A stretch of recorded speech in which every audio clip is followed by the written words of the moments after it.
Welcome back to Ghosting with Anya. I'm your host, Anya Smith, also the author of Anya's Ghost Stories Volume 1 and Volume 2, The Return of the Dead. Sorry about that. I'm here in my old place. Normally, I was like before I moved, I was sitting right here on this in this kitchen, and then we got everything out. I was in our old bedroom, so lights don't work in that room now. So back on this room, without any chairs. So I'm just gonna stand up. So I just want to tell you guys that I finally learned how to crochet slippers. You can find those pictures that I just posted on my community ward. Well, in my community room or whatever. Uh, on those, you can see my picture of my slippers, of me wearing them. And you can find it on TikTok. You can find it on Instagram. So we have a new story for you all tonight. It's 8 p.m. So the story is called The Last Patient in Ward C. Something to do with the asylum thing, mentally weird person. That's crazy shit that's been going around. It sounds like it's been going on for many decades, but this story can actually lead to live action, whatever. Like, actually, about real life events of the actual Ward C. Like in some kind of weird psychiatric hospital, which is like, it's like an asylum. So anyway, yes, so I made my own slippers, dark brown, all single crocheted. So I'm proud of myself for making it, and I took pics, I uploaded to TikTok, Instagram, and now here on YouTube. So let's go with the new story. Thank you guys for subscribing and for watching my show.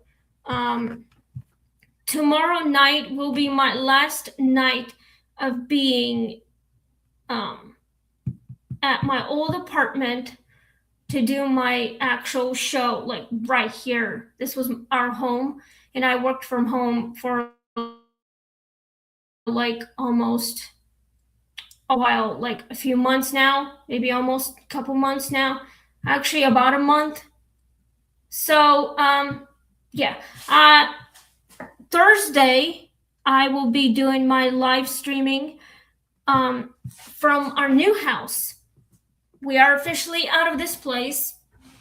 My husband just went to our car to put our coat racks, to our car, and we're gonna take him to the new house. He's gonna screw them back on the wall into our new place. So anyway, thank you guys for subscribing. So let's get started on the story. So sit back and relax. Please click like, share, and subscribe to Ghosting with Anya.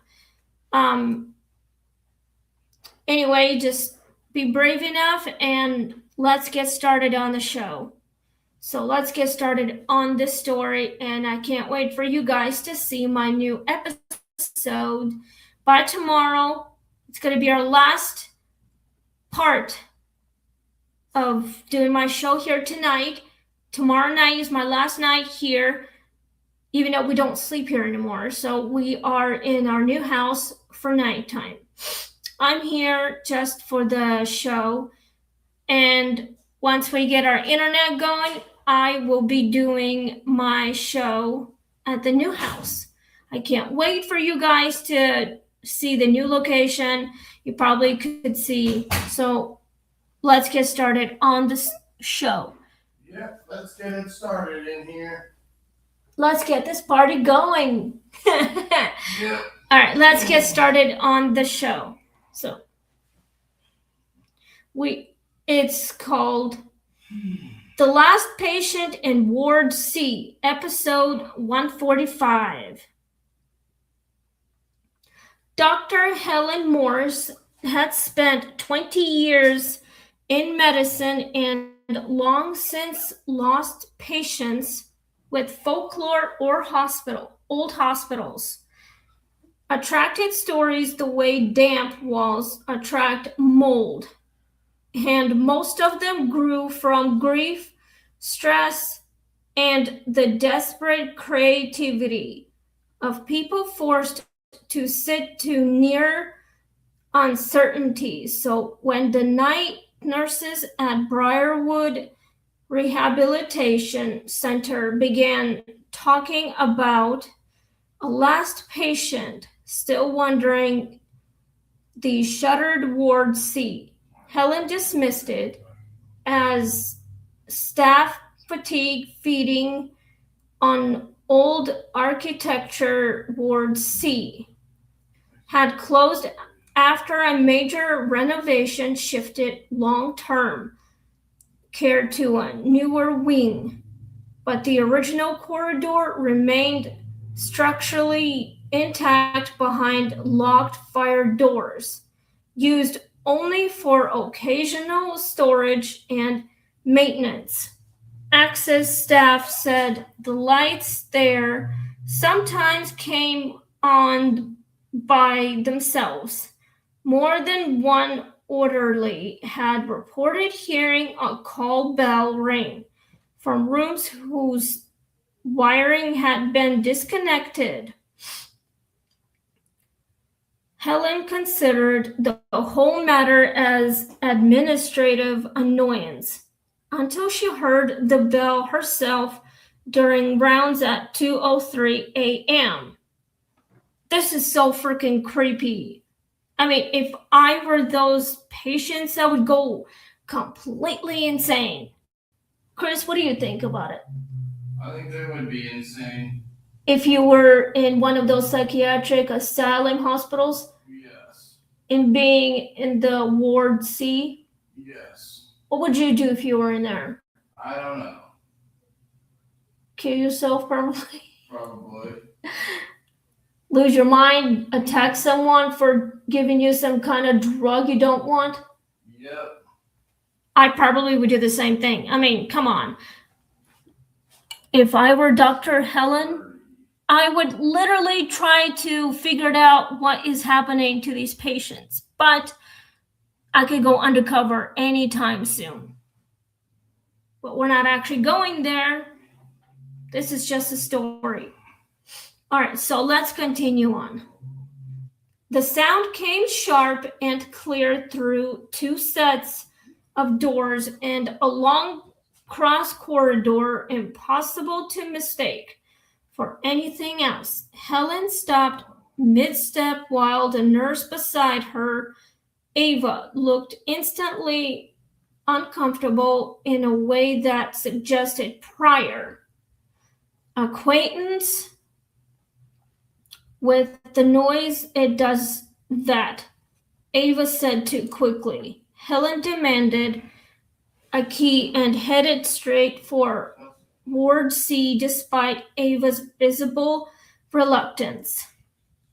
Inside, the old unit smelled of dust, disinfectant ghosts, and stale heat trapped in walls that no longer served patients. Moonlight from the far windows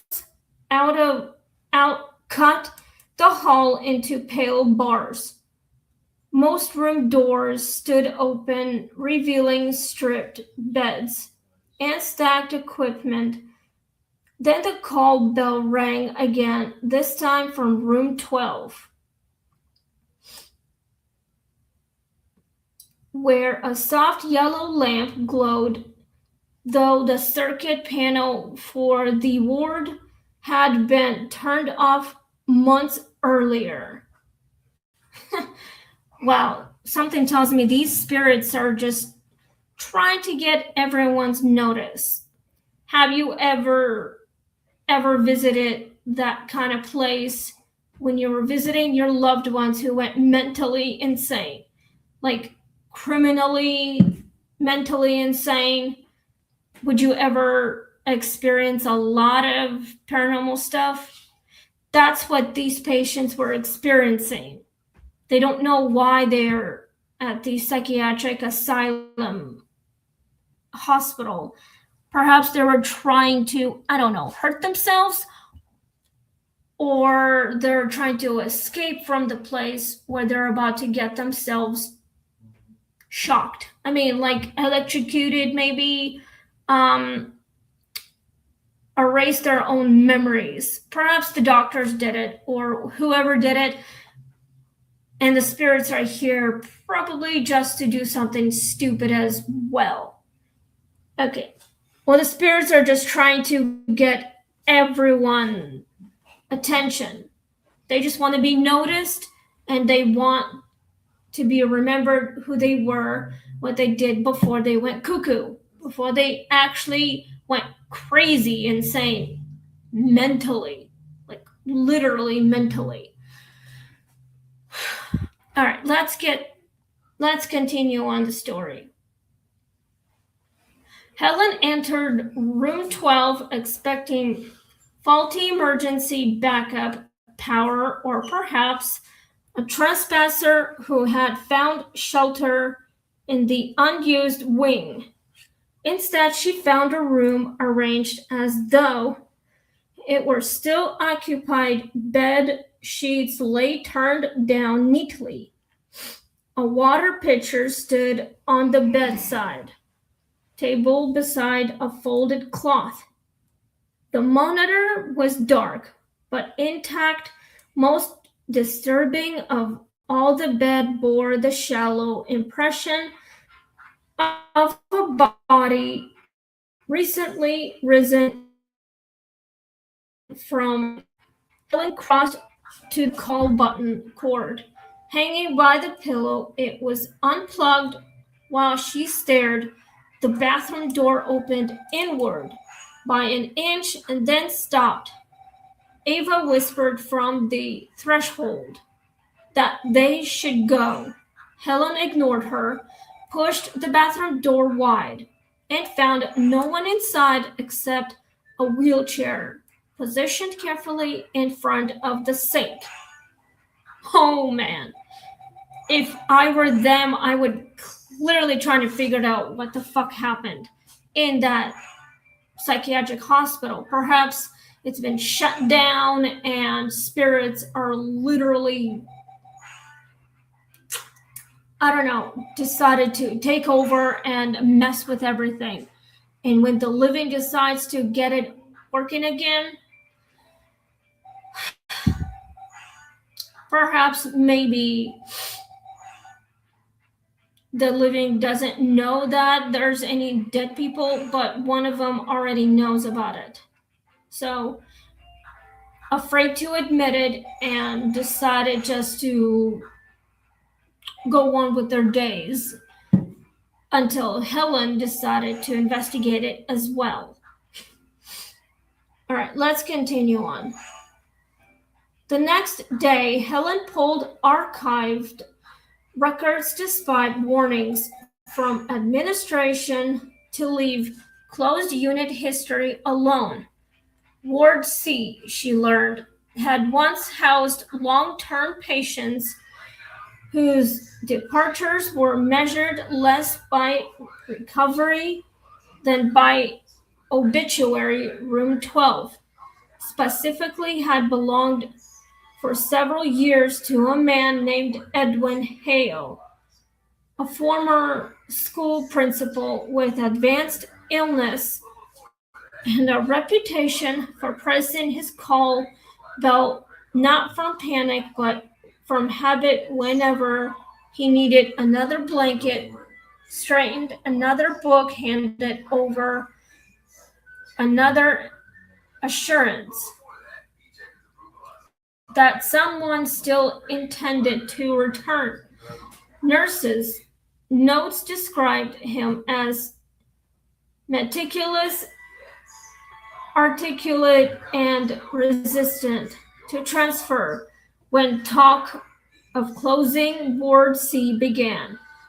He died 3 nights before, and the move to the new wing was completed.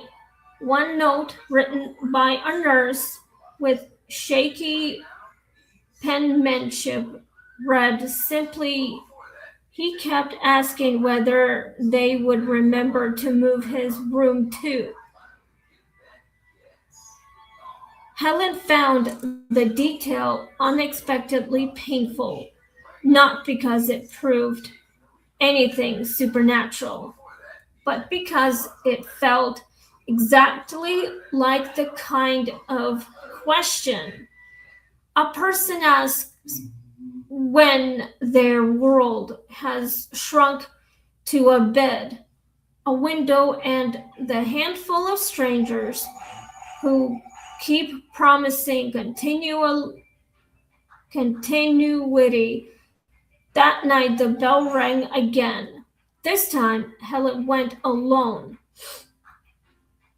Room 12 was dark when she entered, but the wheelchair had moved from the bathroom to the bedside. On the tray table lay a pair of reading glasses, not listed anywhere in inventory. Records. Helen picked them up and felt them warm from recent touch. Then from the empty bed, a low male voice asked, "Is this still my ward?" Helen did not scream. Years of clinical restraint held, but every rational habit she possessed stalled in place. She answered before fear could stop her. "No, but someone still remembers it." Wow. This is the creepiest shit I have ever started reading it. So, anyway, I hope you guys are, doing all right and listening every word I'm saying. I'm not trying to read fast, but trying to understand what is going on at the psychiatric hospital.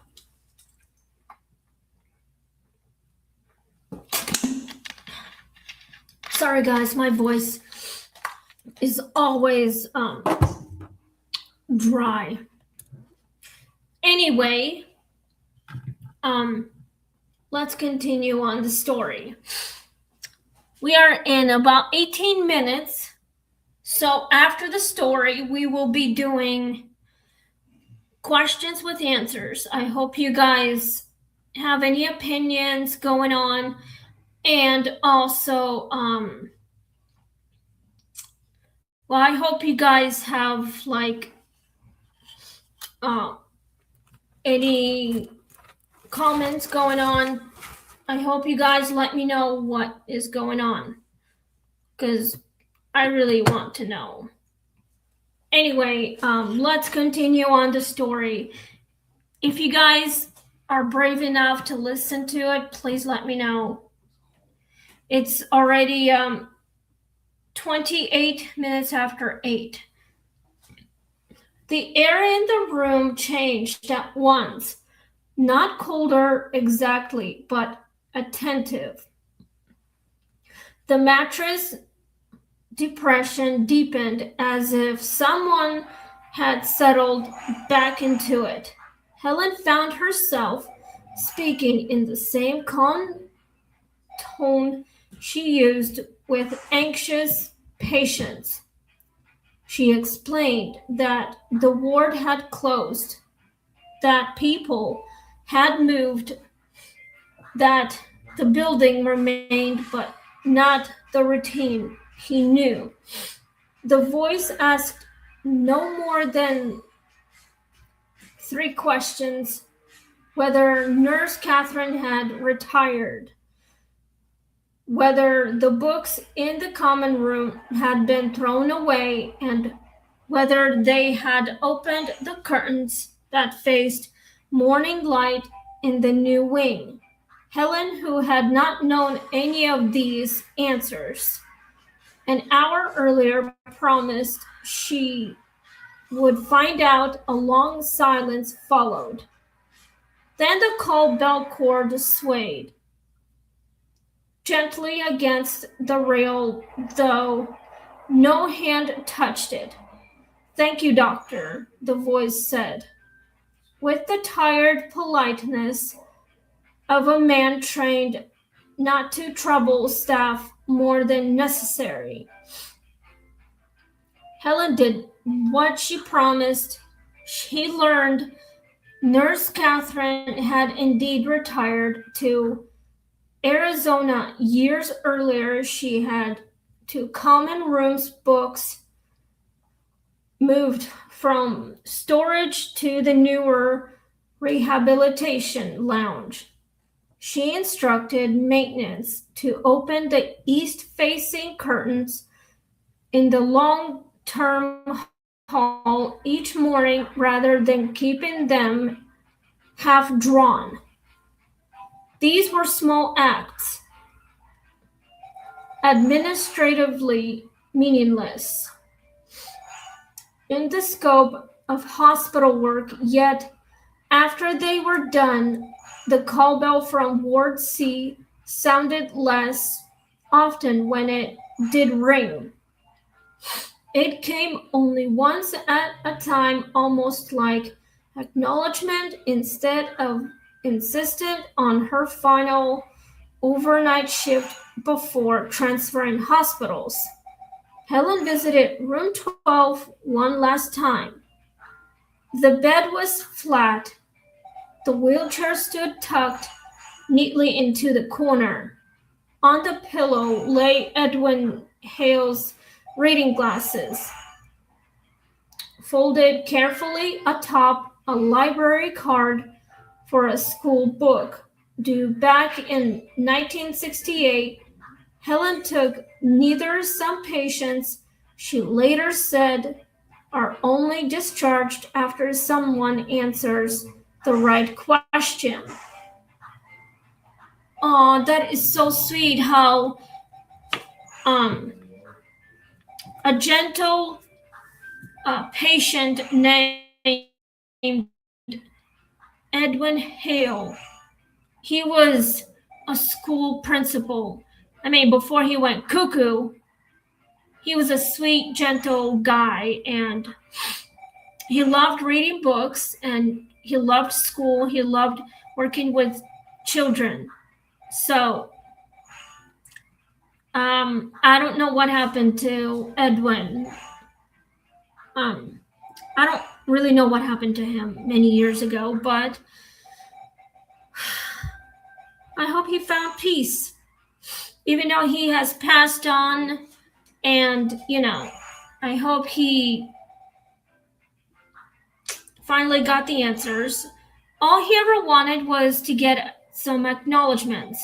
So when he was alive and was working at some kind of school, maybe elementary school or, I don't know, middle school or something, he was a good person. He loved working with kids. He loved giving advice to new teachers about the kids' informations and about what the kids liked, what they did, how to help kids with,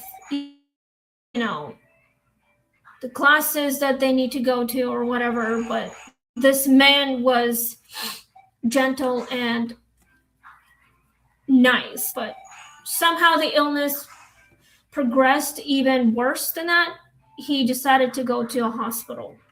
Either he died, well, he's already dead, but he doesn't know that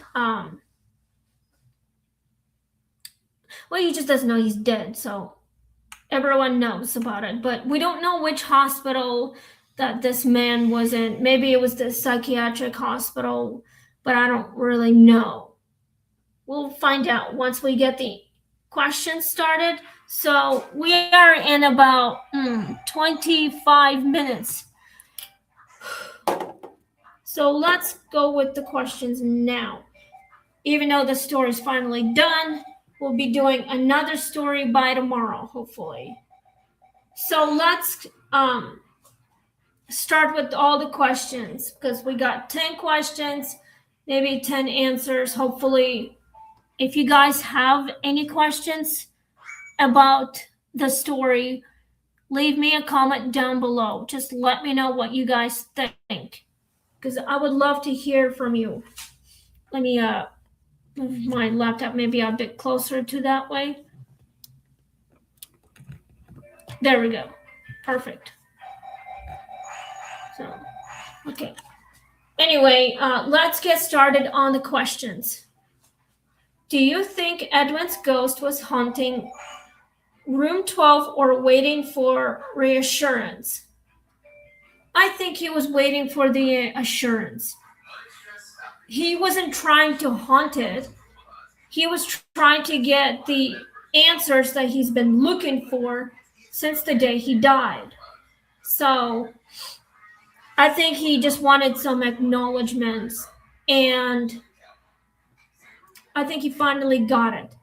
I mean, come on, he was a good guy. He didn't do anything wrong, but he was just feeling very sick. I don't know what kind of illness Edwin had, but I think he finally got the, well, acknowledgement.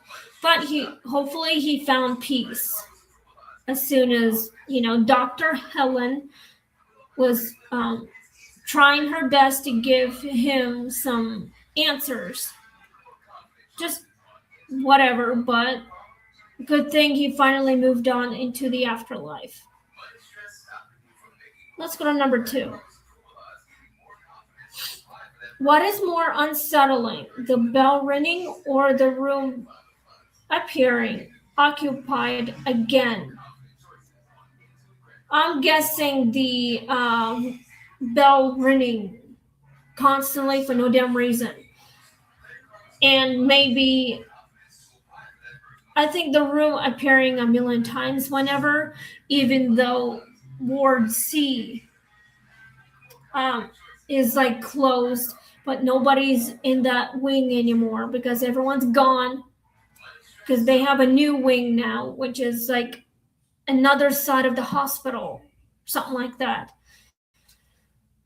That's where all the spirits are staying now, at the old hospital wing. Like on the other side or something. A lot of spooky stuff going on there. No wonder why. But Edwin, he wasn't trying to haunt it. He was just trying to get some answers. And he finally got them. So now he's moved on. Hopefully he will figure out what to do next when he gets to the afterlife, which is heaven. Hopefully he found peace. I mean, bells can ring on their own. Maybe it's because the spirits are trying to communicate with the living people, like doctors, nurses, that sort of thing. Maybe other patients or whoever. But my guess is it can be very creepy, but maybe in a friendly way, just not in the evil, demonically way. I think he's probably friendly. Yeah. His name was Edwin Hale. Nice. He was a school principal in some kind of school, but I don't really know which school that Edwin had worked at. Me either, babe. Do you think this story is actually related to real life events? Could be. Do you think Edwin was a real man? I think so. I don't even know what town he lived in before he was in some kind of hospital. Mm-hmm. I don't really know either. But I think the bell and the room that he was in kind of appeared a million times. But yes, he actually was a friendly spirit.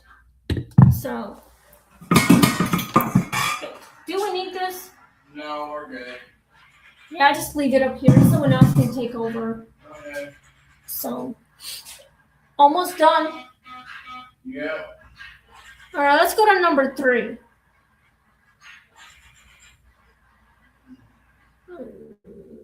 All right. Would you have answered the voice from the empty bed? Of course, yes.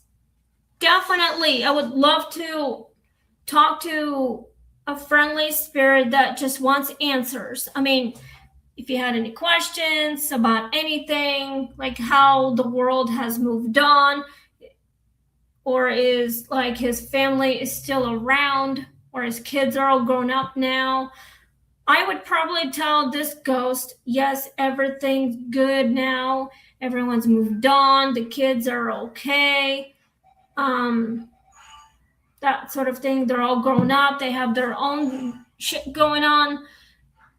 We have new hospitals, new teams, whatever. But yes, I would definitely answer the spirit of the questions he had when he was alive or after he died or whatever. I probably would, yes. I would try and help him move on into the afterlife somehow. Just have to ask the right questions and get the right answers and find a way to get closure and justice or whatever that spirits always get. Let's go to number 4. Why do hospitals and care centers hold such emotionally strong stories? Well, that's a good question. I think it's because it's all memories. History, like I said before on the previous episode, they have a lot of stories because spirits who haunt the place like that have a lot of stories in their lives, like what happened to them in the past, what happened to them in the present, what could happen to them in the future. So spirits have a lot of stories. They just couldn't remember until they get all the pieces together. So that's why a lot of haunted places have stories and a lot of memories going on, especially crazy ones. We just have to remember them the way they were before they died. All right, let's go to number 5. We've got 5 questions left before I sign off and go home and relax. Maybe watch a movie, get ready for tomorrow. So every night I go home and do what I normally do. I do my podcast and I try my best, get some answers, do some questions and answers, and then relax the rest of the night. Just do whatever. Learn something new, like go to YouTube videos and watch something new, like new projects or whatever. But yes, today and yesterday, I learned how to crochet house slippers. I think it went pretty well. My mom said it's amazing thing to learn. I'm talented. It just takes some time, so I do what I do best. If you have any questions, you can just leave me a comment down below right here on live stream. So let's go to number 5. Was Helen right to keep her promise to someone already dead? Yes, she did. If I were Helen, if I spoke to a spirit that has died, if it was a spirit or a person who has been dead for a long time, just didn't know it at that time, didn't realize it sooner, I would definitely make a promise, like bring something they were asking for many years. So I probably would, yes. I think Helen did the right thing. She was a gentle doctor, I think. I mean, she was friendly with the spirit, but she wasn't scared. She investigated a lot. She did the right thing. So she did all the right um, routines.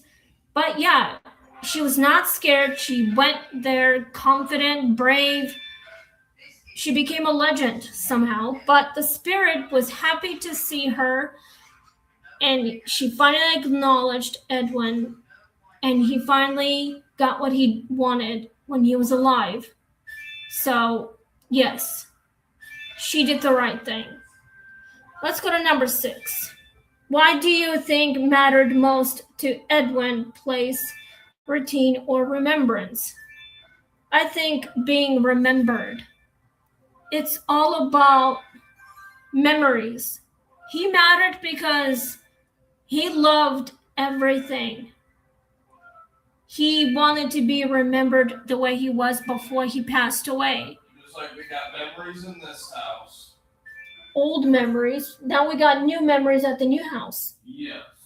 We had a lot. We have old memories here, but everything's packed up and transferred to the new place. Just like that. We had memories here, good ones, bad ones, the worst times ever, but we still carry our memories when we die. But now, since Chris and I moved to the new house, we're making new memories. We can take more pictures if we buy another picture frame, and we can like post it on YouTube, or like put the picture frame with our pictures on the wall by the staircase. You know that, right? Yes. So we can make more memories, new stuff. Go to takeouts or go see movies, bring something we like and we keep. That's what memories are. No matter what, we'll always treasure them for all eternity, just like Edwin treasured his memories of loving books. He loved doing whatever he wanted to do when he was alive, like being a good principal at his school, and he was dreaming of having a good career and having a family of his own, making more memories with his family, that sort of thing. But that dream died when he died. But he still holds on to those memories. We all do. It's a part of us. You cannot just get rid of all that shit. That's not how it works. You have to remember what you accomplished in your life and carry that with you. You have to treasure it. It's a part of us. We cannot ignore it. That's just how it is. All right, let's go to number 7. We're almost finished, guys. Do you believe kindness can quiet a haunting? Maybe, yeah, it can. So, kindness, yes, it can help with the quieting, with all the hauntings, but it can help the spirits move on into the afterlife. So the living doctors and patients can continue on their journey, or like say the doctors can continue helping patients feeling a lot better, that sort of thing. So yes, it can. Let's go to number 8. What detail in this story felt saddest to you? I think Um, well, very sad thing is that Edwin's last moments can be very sad. Before he passed away, he wanted acknowledgments. I think that's what it was. And the love for his novels, like that he was reading, being a good principal. He was like remembering his final moments when he was at, I don't know, at the school when he was still alive before the sickness took him. So that's the saddest moment. Him remembering things before he took his final breath.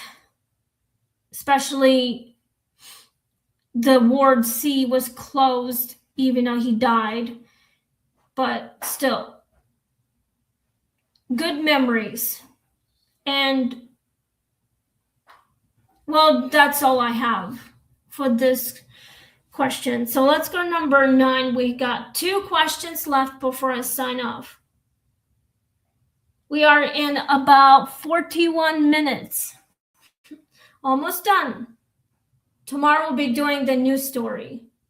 Would you keep working there after seeing the room restored? Yes, of course I would. If I were Helen, I would keep working until I get tired, like in my old age or something like that. I mean, if I were Helen, I would continue working very hard to get where I want to be. If I'm tired of working at the hospital, I can always change careers and pursue anything I like and stick with it until my very, very old age. And I can die happy, peacefully from natural cause or from anything. I probably would keep working. Like on this podcast here, I will never retire from this. Even if I'm in my old age, I would still try to do my best. Work hard to get you guys all the stories and also working on my own novels, like all the ghost stories. So, yes, I'm still working on my book, but, well, all the book is been written. I still need to get an update from my editors, my publishers. So the Amazon should release it. I just hope that I get the notification that my book should be on Amazon. Well, my second novel, I'm still waiting for that update. It could take a long time. So anyway, we are in the last question, so let's continue on. If a spirit only wanted to know whether it had been forgotten, how would you respond? I would probably tell the spirit that the weather is changed so much. The time has changed. We are like in another millennia or like another timeline, like the 21st century or something like that.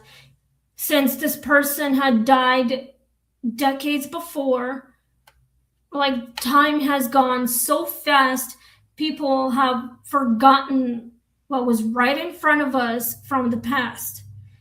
So I would probably tell Edwin that we're still here. We have not forgotten about you. We still remember what you've done, what you've accomplished, and we will always honor your accomplishments. We would continue talking about it and remember everything in our minds. That's exactly what my response would be to a spirit named Edwin. Edwin Hale was the best principal of school.